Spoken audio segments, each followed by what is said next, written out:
Hello, my friends. I hope you're having an outstanding day. Welcome back.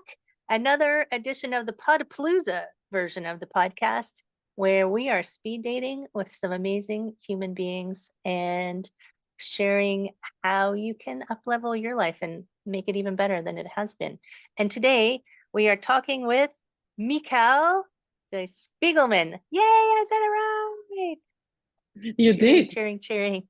Yes, you did. It's Welcome. so It's so nice to nice meet to you, see. Heather. It's so nice Yes. to be here. And we're going to talk about a whole bunch of things today. And what I'm super curious, and my guests know that I always ask this first, is what I know you just wrote this book on becoming soulful. So what drew you into creating this book? What was your inspiration, or what was your experience that drew you into creating this book? Yeah, so I know, I think it's a 30 years of work, 30 years of helping women heal and heal deep trauma.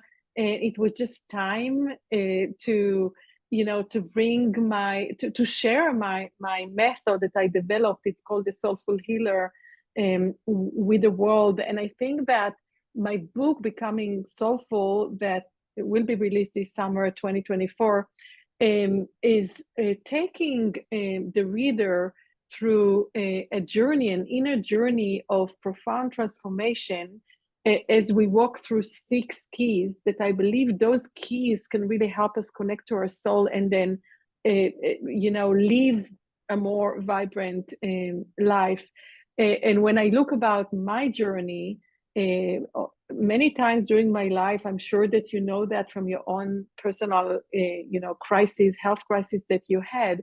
I had some obstacles, I had some health crisis, I had some issues that happened, and I never realized that even when I took care of myself, and even when I got the professional support, looking back, even after I got better, I still felt empty inside. Mm. And when I look back at that and say, I'm supposed to feel good now. For example, I had a few wake up calls, but one of my wake up calls was that I have 2 wonderful children, adult children, but I was pregnant 8 times, and I lost 6 of those pregnancies at the 6 or Wow. 7 months. And every time when I lost a pregnancy, I went into early labor. So I had to grieve, or not I had to, I was grieving over 6 babies that I lost.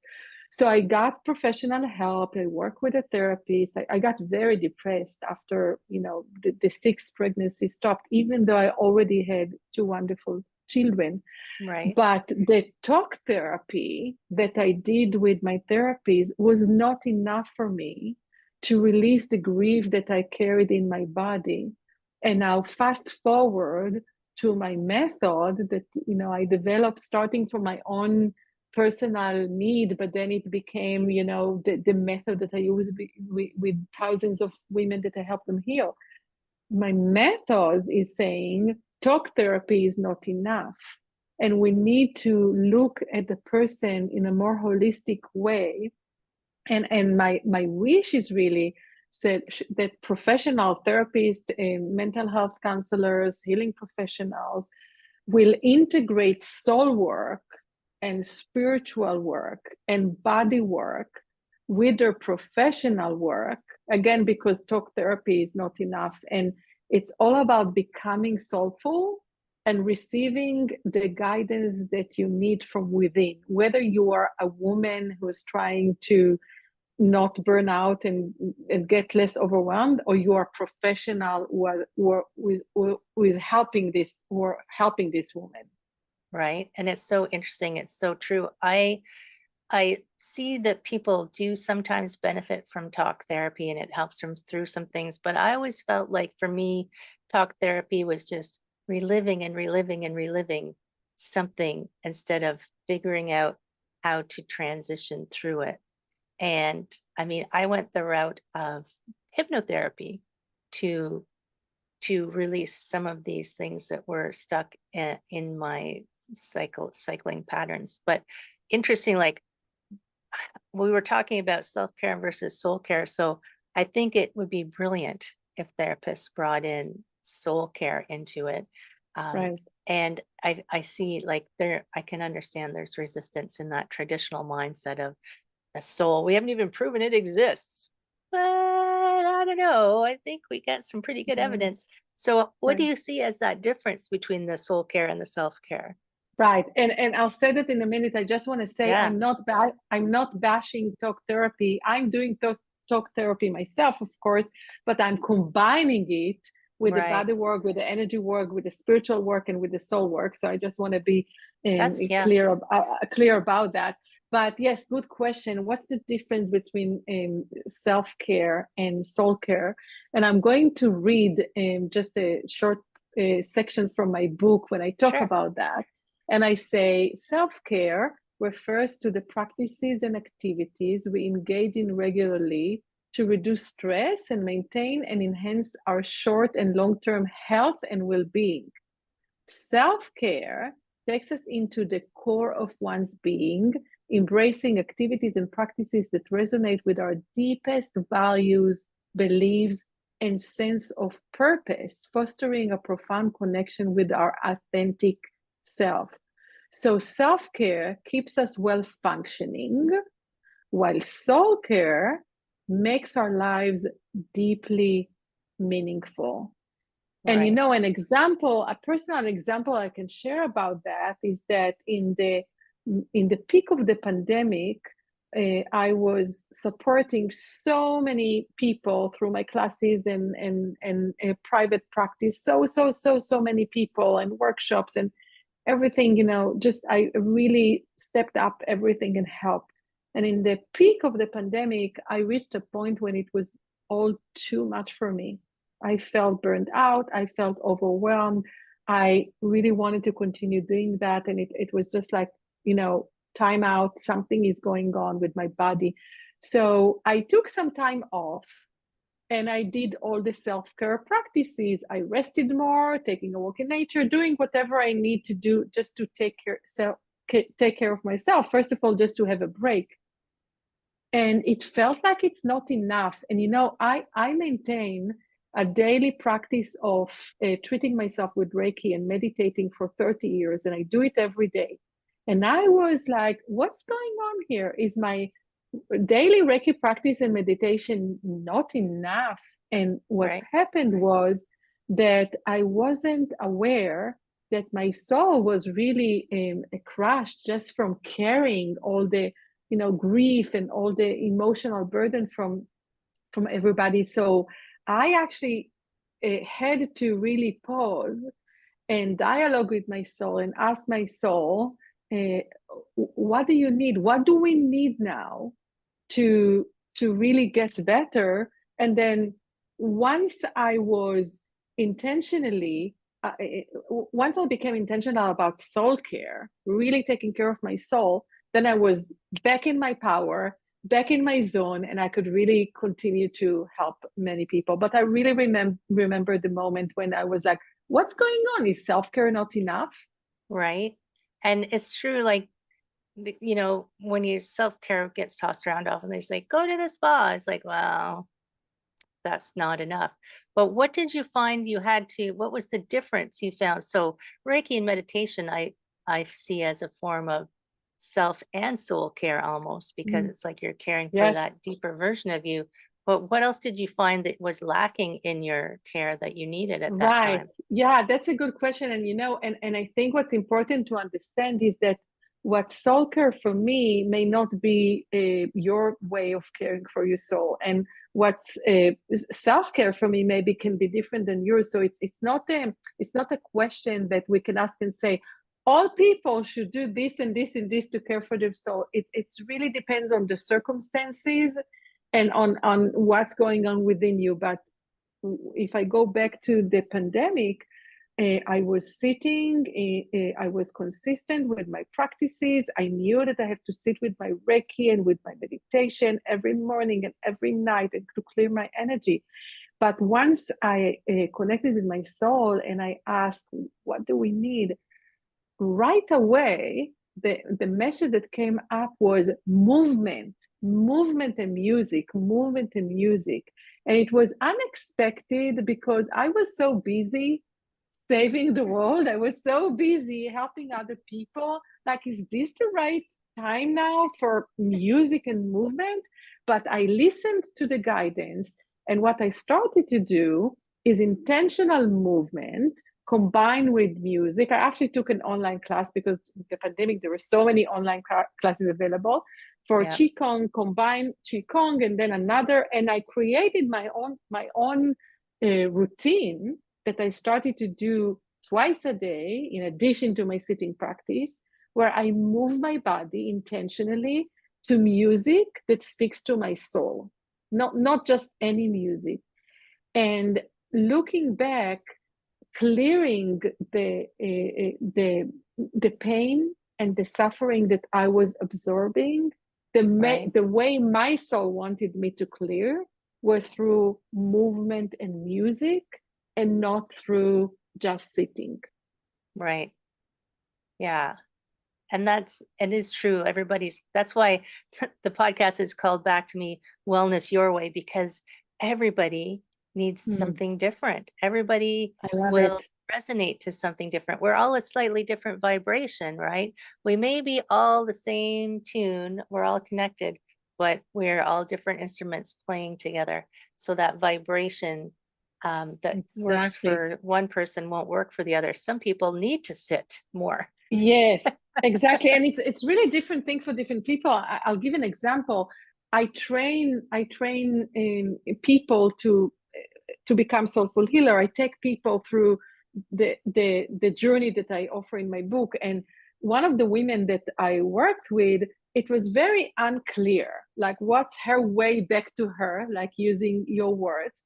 And as she was journeying through the chapters of the books and so the book and doing all the exercises, again something surprising happened, and that often happens with soul work, that what emerges is unexpected or surprising, or something that if we had a conversation it wouldn't even come up. And what emerged for her was she started to write poems. In the beginning, it was short poems, then it became like longer poems.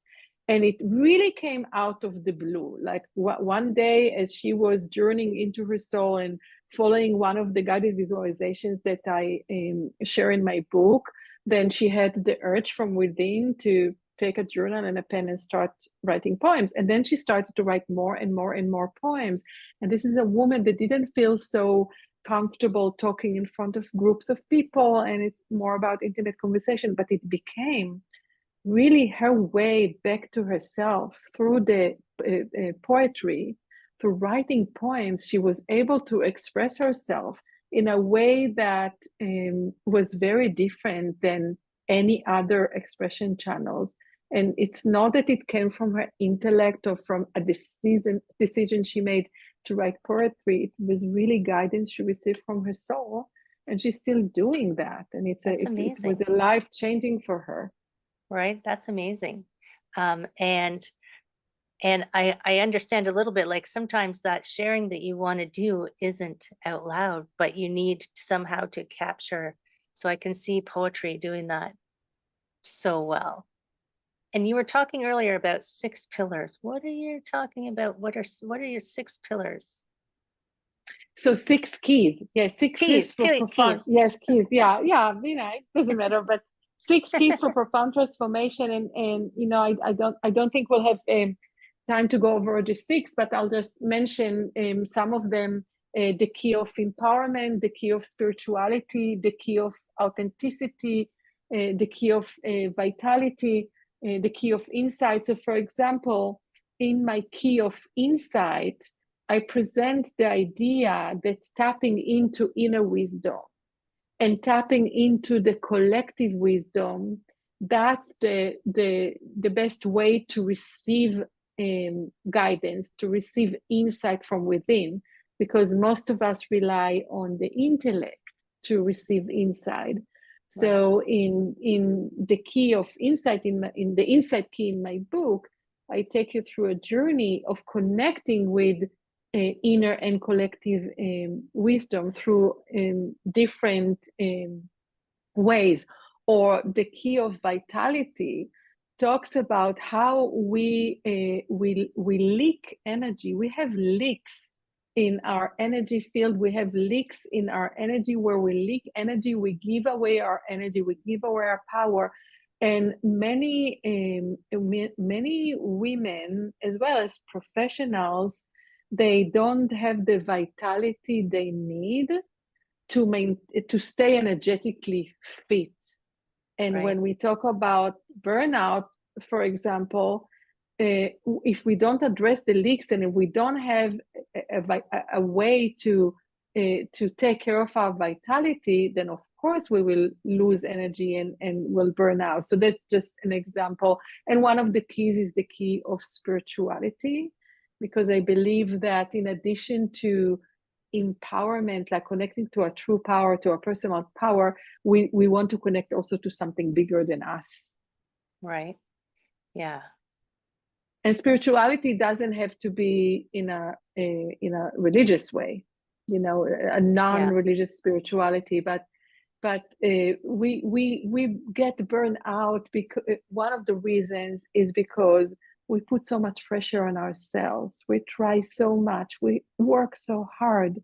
And if we create a partnership with something bigger than us, call it existence, use universal energy, or creating force, or God, doesn't matter the title that you use. But if once we create a partnership with something bigger than us, then this partnership helps us to maybe balance making things better, but also letting things become better. There is a Right. level of surrender there. And you do see that people get so focused on, we've been taught and trained to focus all of your energy on working very hard for these physical rewards, the jobs, the careers, and those, if you're in a spot that feeds your soul, then you feel that uplifting. But if you are doing it because you're supposed to get a career in XYZ, because I think about those families who have, all the men in our family have been doctors, so you will be a doctor. What if that's not what they're supposed to be? What if they're supposed to be a poet? Then that striving and all that work, I could see as that huge suck of energy of you giving everything you have away to something that is depleting you instead of helping you. Right. Yeah, and you mentioned in the beginning that uh, I had a blackout for a minute. Something that That's you okay. said ring the bell for me, and I wanted to talk about that. And now I don't remember. It will come back to me. But I think that the main thing is to really find our own unique way to connect with our soul. No, I know it came back to me. You mentioned in the beginning that the word soul can be very scary, and people don't even know what's the soul and is there a proof. So to really bring it down to earth for a minute, then see the soul as just the pure essence of who you are, the pure essence of who you are, like the purest really essence of who you are. So the purpose of the soul is learning. That's the soul's purpose, learning. The soul wants us to go through life learning, growing, and expanding. So the soul doesn't care about productivity, achievement, all the things that you mentioned now. No, the Yeah. soul wants us to learn. The soul needs to learn through us. So while we are busy racing life and trying to achieve, and to sometimes to overachieve, as our soul is not judging that. Our soul just, if she could talk, she would say, live life to the fullest, experience it all. There are no bad feelings. Like, you want to live life, really experiences all range of emotions, and that's really what it's all about. It's this learning and growing and expanding. and living, becoming soulful, and living Right. in a soulful way means that you are willing to learn the lessons and to keep growing, expand. That's the purpose. Right. And it reminds me of, do you know, you must know Esther Hicks. She Yes, of channels course. Abraham. Abraham Yes, always says, you're here to experience contrast, which is Abraham's way of saying the things you may not necessarily like. And it is interesting, our lessons come from experiences, not from this constant drive forward. So, and it's a really small difference, but if I'm sitting at my computer and I'm working, you can say I'm having an experience, but that's not the same as an experience as, walking out and saying hello to a stranger. Would you think that's not productive? right. Oh, yes, it is. Right, right.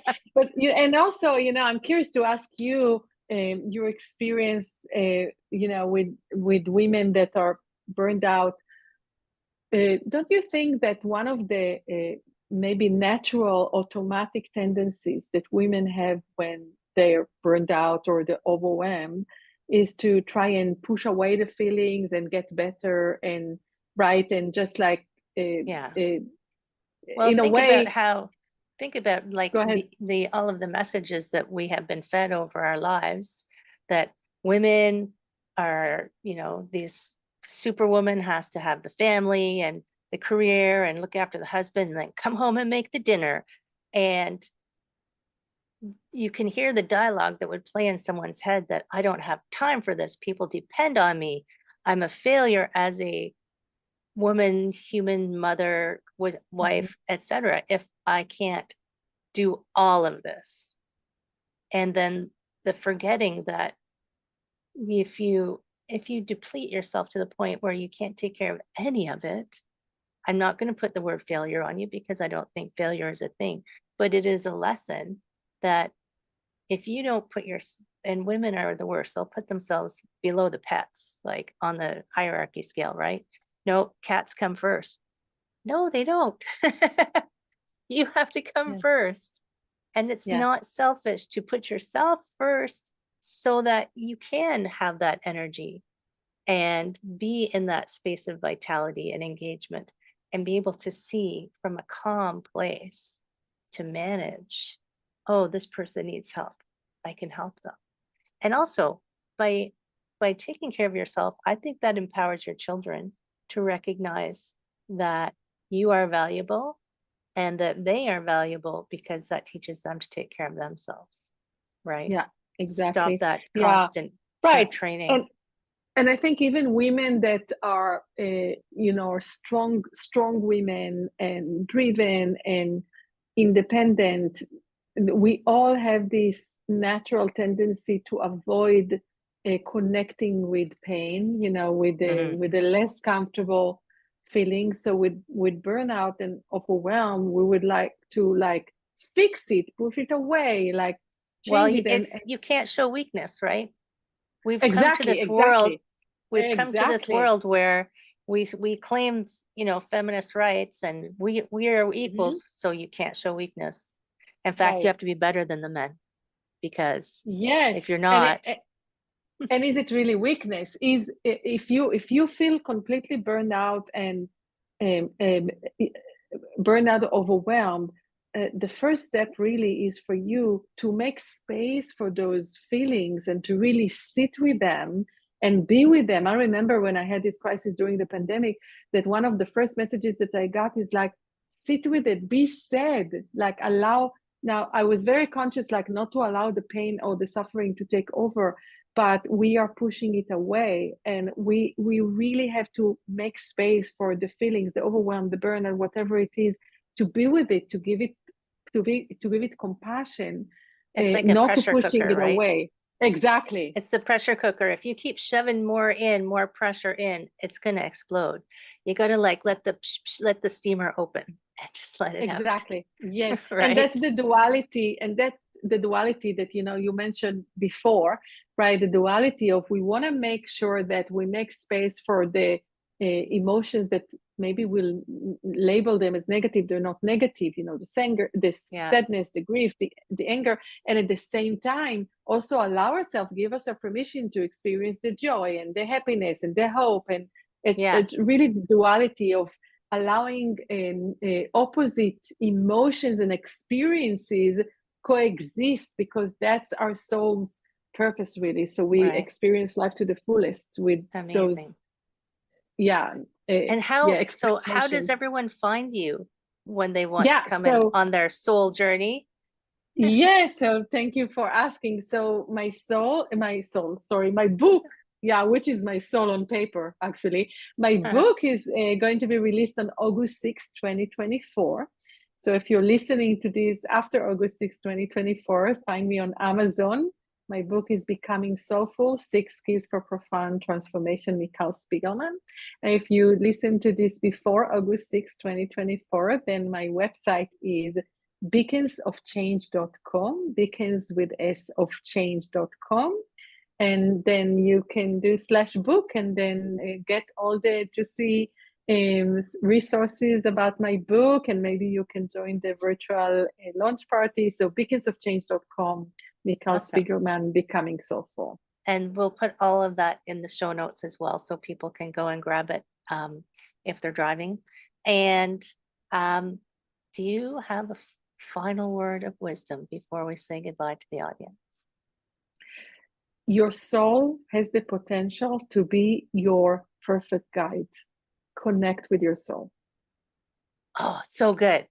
So good. Amazing. Thank you so much for joining me and sharing all of this. I can't wait for your book.